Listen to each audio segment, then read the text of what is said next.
made a pledge to each other that we are going to look for at least 30% women-owned companies, and in the group that we've already started, called the Arcview Collective Fund, we have invested in 50% women-led companies. That's fantastic. It's thrilling, and I'm happy to share one little story. Please. This next segment is brought to you by the Landman Office, the Emerald Triangle's premier land agents. The Landman Office is a full-service real estate company who uniquely specializes in rural, off-grid, and cultivation properties. Their versatile agents are knowledgeable in the sale and purchase of residential, commercial, industrial, investment, development, off-grid, cultivation, and timberland properties. Go to HumboldtLandman.com for more information. Welcome to another episode of Capital Cathy, the show that talks about financing women in the cannabis industry. Today I'm here with Jeanne Sullivan, Chief Investment Officer of Arcview Group. Thank you so much for joining us. Thank you, Christina. Well, Jeanne, so this is exciting to have you on. I know that you are a leader in the cannabis space. Many people know of you, which is inspiring, being a woman in this industry and really having other women to look up to. How did you get into cannabis? This is all accidental, believe me. And I love even referring to myself as the Queen of Green in New York City, so I'll take it. I love it, Queen of Green. The story, I love to share it. Please. First of all, when my husband smoked or used, I didn't like it. When my kids used, I gave them hell. Neither my kids, who are now adults, nor my husband can believe that I am a fierce advocate fighting for change in the cannabis industry. And you know what? I laugh and they can't believe it either. Because the stigma, I readily admit, was upon me. And so, here's what happened. In 2014, New York passed the Compassionate Care Act. My husband said, let's get involved, let's invest. He wanted to play in the industry. I said, I better learn this stuff. So that's how you got in. So it is. It was a lucky day for me because I had no idea that I have found the passion for the rest of my life. And wow, do I love to share that.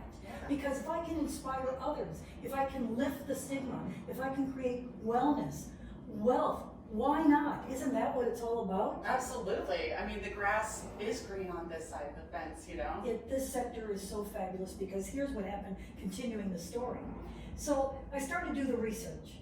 I said, what? We still arrest 600,000 people? What? We have 2.3 million people in our jails and prisons, and many of them just for drug possession. Go figure.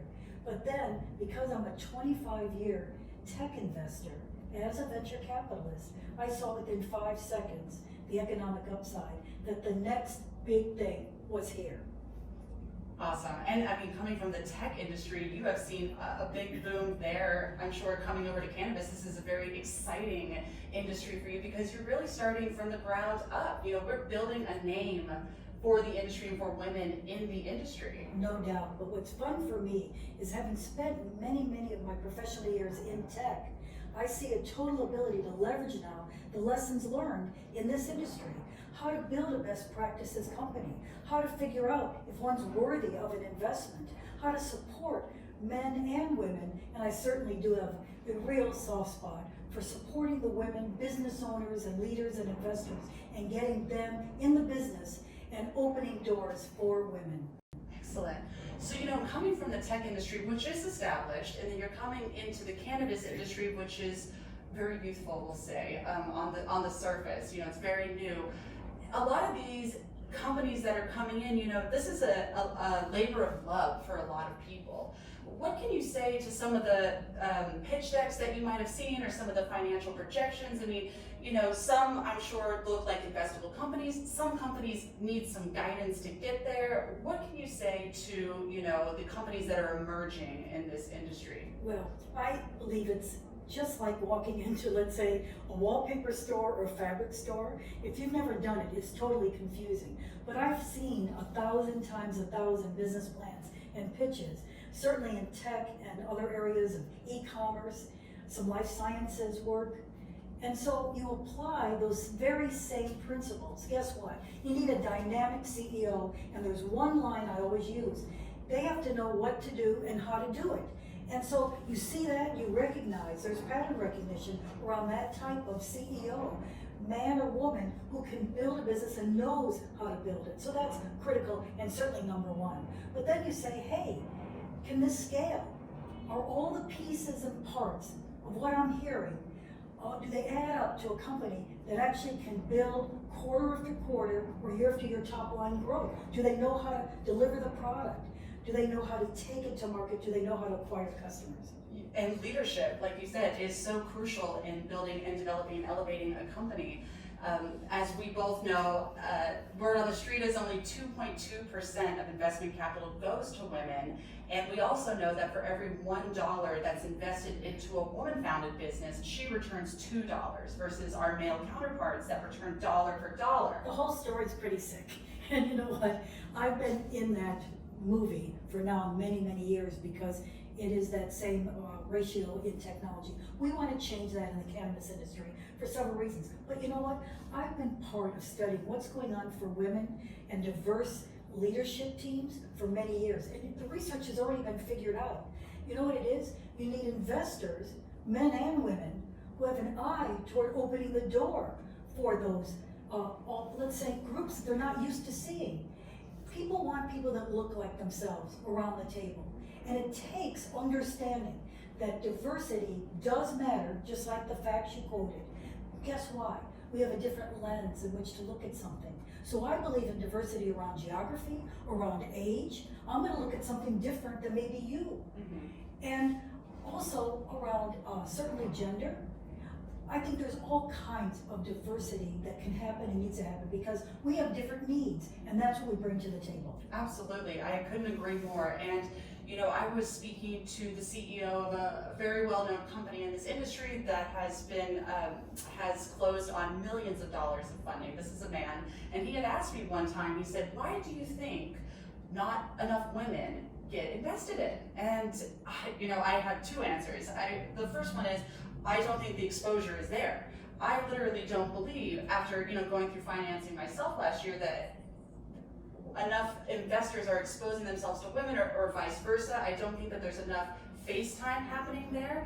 And I also believe that it's a man's world, it's a man's game. Are you gonna hang with the boys? Are you gonna go to the strip clubs or the cigar bars? Are you gonna rub elbows with the bankers? I think that's all part of it. And that's something that I experienced trying to raise funds for Emerald Media.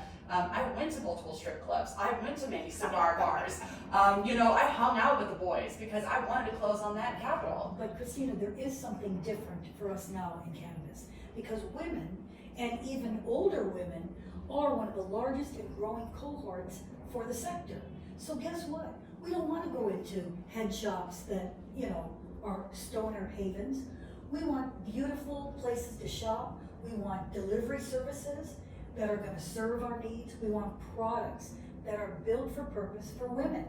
And so that's the advantage we have, is not only bringing in more women business owners and entrepreneurs who are producing those products and inventing products, as well as investing. There's a large number of women who have now exited corporate America or banking worlds. They want to play, and so that's exciting. We want to be an open door for that. And the we, by the way, is I've been spending so much of my last many years as part of Arcview, a really great organization. And we even get the women together every event for a lunch or a breakfast so we can share ideas and connect. I love how Arcview's Chief Investment Officer is a woman. That is amazing. Go Team Women. Well, Troy Dayton, who is the founder, wonderful founder, along with Steve D'Angelo, are pioneers. Did you know they built that business 10 years ago? So they saw before anyone that investors would want to come together and look at companies as well as fight for social justice. That's very much core to both Steve and Troy, and we feel that as members. And so now open the door, bring in women and diverse audiences for both business owners and investors. Again, for the reason I told you, a different lens. Plus, we're the cohort buying, and you know this. Women buy or influence 85 to 90% spending power, decision makers. Totally, but where are we? Nowhere really in corporate America, need to be, and no, we want to do it differently in cannabis.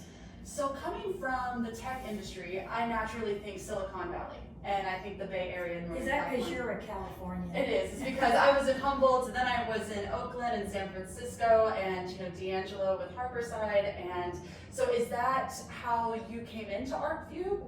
How did that No, happen? it's a great story. So when we got involved with one of the first licenses here in New York, I said, I better learn this. I started going to the big MJ BizCon in Las Vegas every year. That's the one to go to. Have you been? That's where I met my investment banker. Well, I'll tell you, isn't that such a learning haven? And that's where I met Troy D'Angelo. For me, it's totally about learning and connecting with not only other investors, but with companies. If you could walk the whole floor. That was my goal, and I'm disappointed to tell you I didn't quite get around. I've been a couple years. I don't think I've ever made it all the way It's through. important. That's if you're playing in the business and you want to know everybody, Mhm. which is important to me. So I started going to that show, and Troy Dayton found me, and he said, Jeanne, I need you. I need somebody with classic training. You can help me find great deals and help me find investors. So I have tirelessly been part of the Arcview team, and now we are building a number of investment platforms. Because guess what? People who have not been in the business are now awakening and saying, how do I play? How do I invest? Or how do I work in the industry? So we want platforms for our members as well as non-members to invest, places for them to invest with professional management. And how many female-founded companies would you say Arcview has invested in or is maybe actively working with? Well, we have made a pledge to each other that we are going to look for at least 30% women-owned companies, and in the group that we've already started, called the Arcview Collective Fund, we have invested in 50% women-led companies. That's fantastic. It's thrilling, and I'm happy to share one little story. Please. I spoke at New West Summit in the fall in San Francisco, and I met this quite incredible woman with a company called Sava. It's a delivery service in the Bay Area. So she pitched Arcview at our most recent conference in beautiful Santa Monica, and she won Best Pitch. That's fantastic. We just had her as part of our fund, and we're looking at that and doing the due diligence. So, it's really thrilling to again have the door open, have interest, because people know that women are really primary consumers in this market and a growing cohort, as said. Absolutely, and so important to consumerism, so important to business. Now, I know for a fact that you mentor women in business. I know that you outside of personally caring about our success, you actively work with companies to elevate them to the next level, to get them on the right track. Sometimes we just need a little help, a little push in the right direction. What can you say to what it's like working with different businesses, helping businesses, and how can businesses seek your guidance? Well, thank you for that. I think it's critical. First of all, just my philosophy of life. It's about people supporting people. So people have opened the doors for me. I am so happy to kick open a door for someone so they can walk through it. And I have a special place for women, business owners and entrepreneurs, because again, they have to know what to do and how to do it. And men have a lot of the good old boys clubs. They call up their buddies and say, how did you get funded? How did you do this or that? Or who do you have that I can hire as chief revenue officer? Women traditionally haven't operated that way. They need to know who to reach for maybe angel funding or for a real institutional round.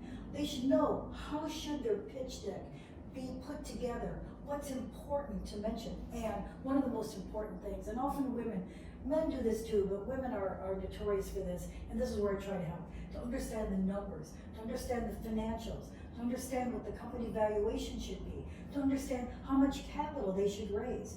You're not born knowing that. You need to seek people who understand that and seek their guidance. I love delivering that kind of guidance. That's great, and I know that women tend to undercut ourselves sometimes. There's been studies done about salaries and women taking a lower salary, just not asking for more when they absolutely are qualified for more. I think in the investment space, they always say, go after more than what you need so that you're comfortable, and then you have the other end that's saying, don't sell too much. The amount that you're raising, that you're right, that's one of the common faults. Women often don't know how much capital to raise, and if somebody cares about them as an investor, I think it's important to guide them that way. So that's how we'll all support each other, find great companies and build companies. Absolutely. I 100% agree with you. I think that, together we are stronger in numbers. And coming from the publishing sphere in the media landscape, we have sister partners. We work with Edibles Magazine, we work with Honeysuckle Magazine, because we are stronger in numbers. And our platforms are great, but when we come together, we're even greater. And all of our mission is to support the entrepreneur, is to support social equity applicants, to support women in business in this industry. And so I think that the powers are at work here. And Sure. Another area we can help each other is a lot of people want to now find their way into the sector as far as professional world. I really encourage that. People who have been long time, let's say a financial person or a CPA, a health professional, or even an advocate in other types of industries, we want that. We welcome that. And it's such a rich and powerful new segment where you're hitting on all the notes. For me, again, and I'm sure for you, the social justice issues, the technology that could be delivered into this business, and there's such a gap there. The opportunity to build a business, the investors that are now, involved, but more to come, the changing of the stigma of the plant, so many areas that can serve one's soul. That's what I like to say. I think it's important to do something that serves one's soul. something you're proud of, absolutely. Indeed. You mentioned technology. So what are the majority of the businesses that you're seeing coming into this space? It's pretty shocking that there's a low level of technology in all these license holders. But I figured out why. First, let me tell you the landscape. Cultivators need systems that can show them what is inventory, what Track and they're trace. building, all that. But some of those track and trace are mandated by each state, as you know. But now what about all the other platforms that can connect with those state commanded systems?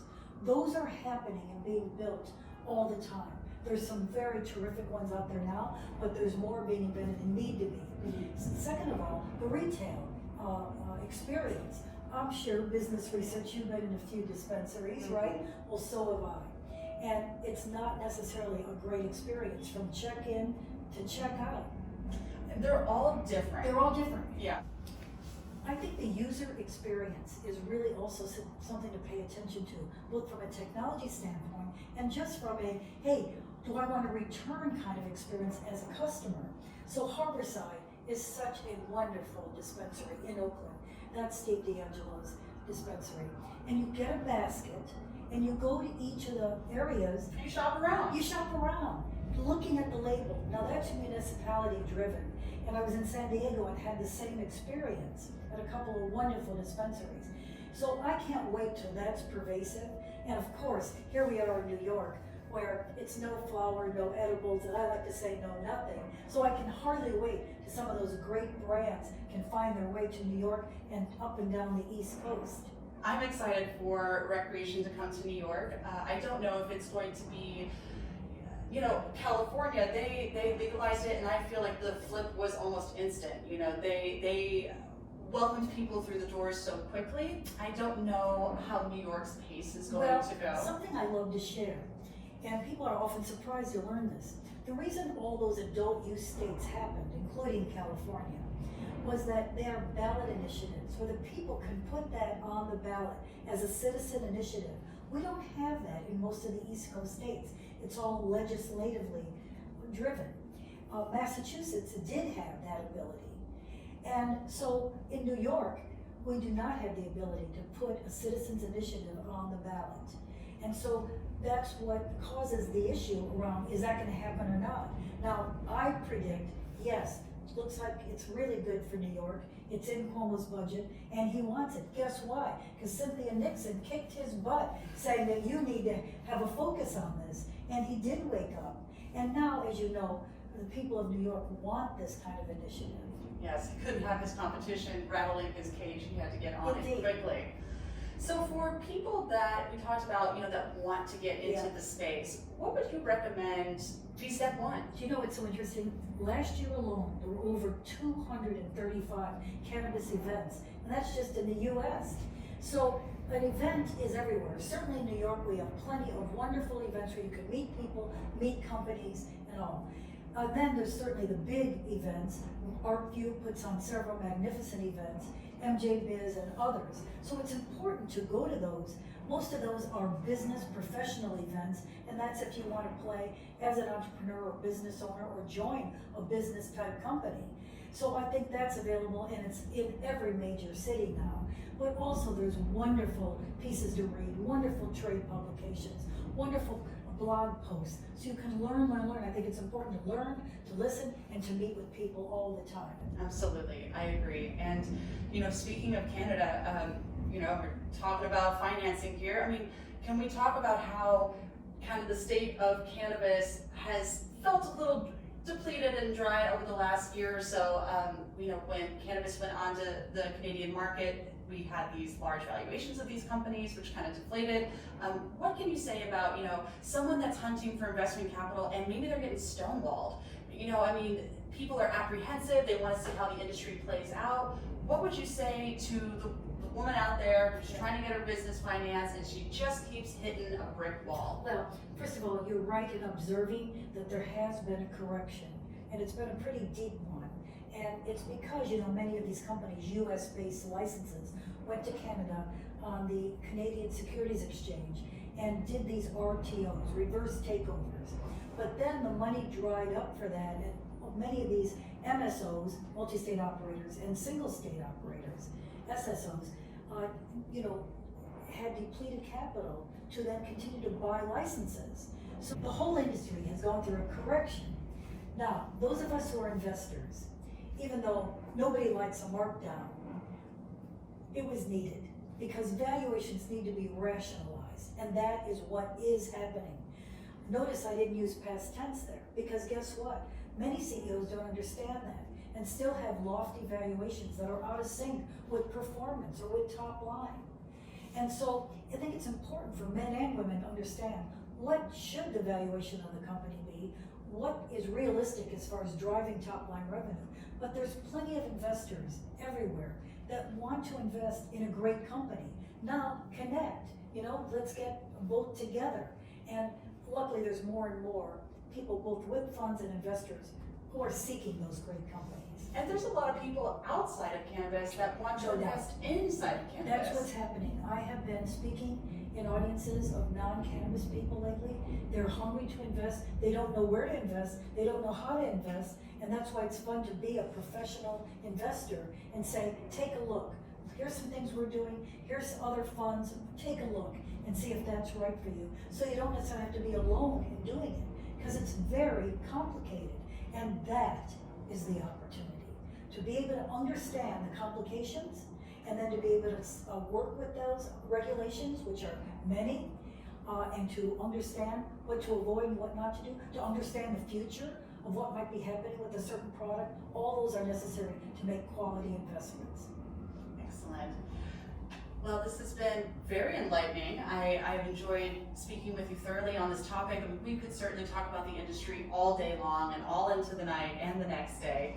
Is there anything you'd want to, leave our listeners with? Is there any sort of advice? I mean, there's still so much opportunity. Cannabis has only just begun. And so, Look, I really like to get myself in trouble by saying, I'm happy to speak to anybody, connect anyone. If people want to reach me, I welcome that. And I'm diligent about my emails, so if I don't answer you, it means I didn't see it. And I'm happy to make a door open, because we want that, and that's how we're going to continue to grow, etc., as an industry. And also Steve D'Angelo reminds me of this all the time.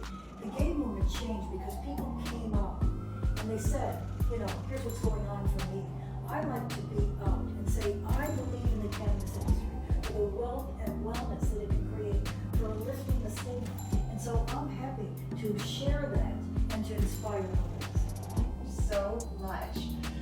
For Capital Cathy, this concludes our episode. Thank you, Jeanne, so much for joining us. And for those that are looking to contact her directly, can you share? Happy